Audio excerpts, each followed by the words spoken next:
사망자 159명, 실종자 256명. 지난 6월 푸에고 화산 폭발로 과테말라는 아비규환이 됐습니다.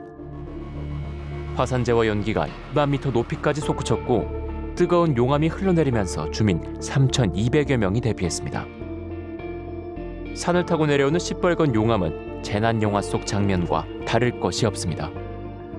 영화에서만 볼 줄 알았던 화산 폭발이 우리 눈앞에서 일어난다면 어떨까요?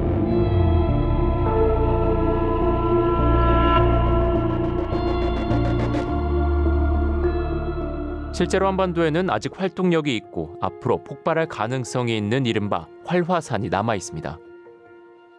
한반도에 살아 숨쉬는 화산 중 전문가들이 가장 주목하는 활화산은 바로 백두산입니다.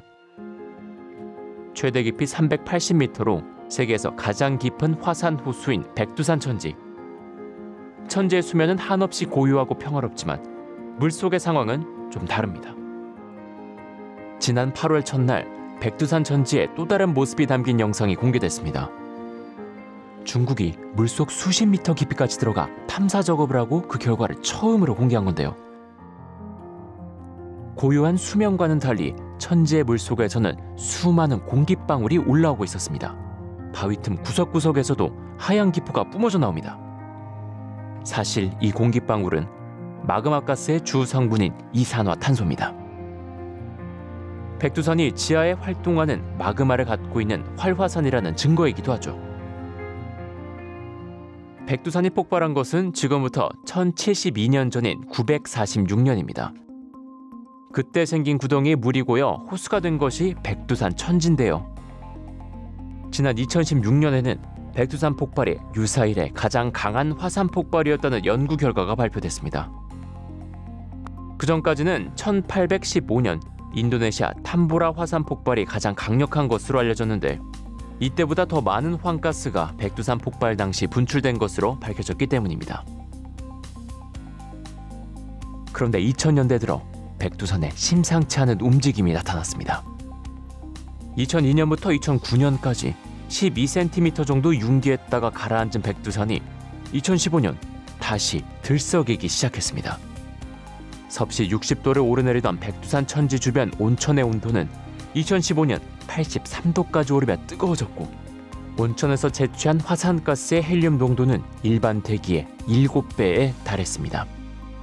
여기에 크고 작은 지진까지 잇따르면서 전문가들은 백두산 분화 가능성을 제기해왔습니다.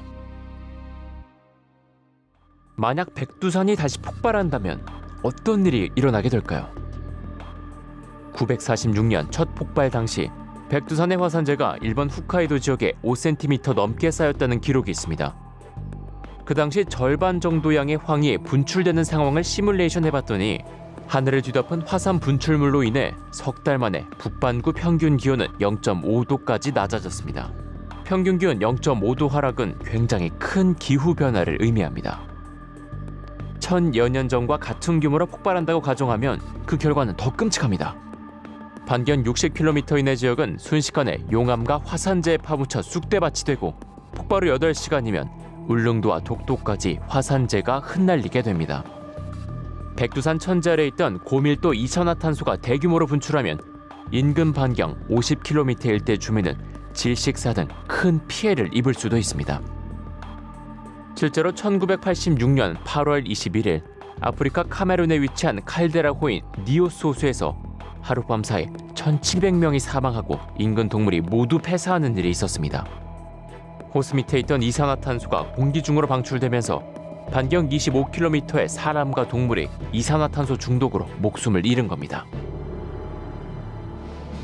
화산 폭발의 조짐만으로는 폭발 여부, 폭발 시기를 단정할 수 없습니다.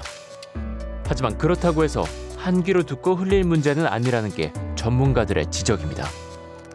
수년간 발견된 화산 폭발의 조짐들. 어쩌면 백두산 폭발은 설이 아닌 현실로 다가오고 있는지도 모릅니다.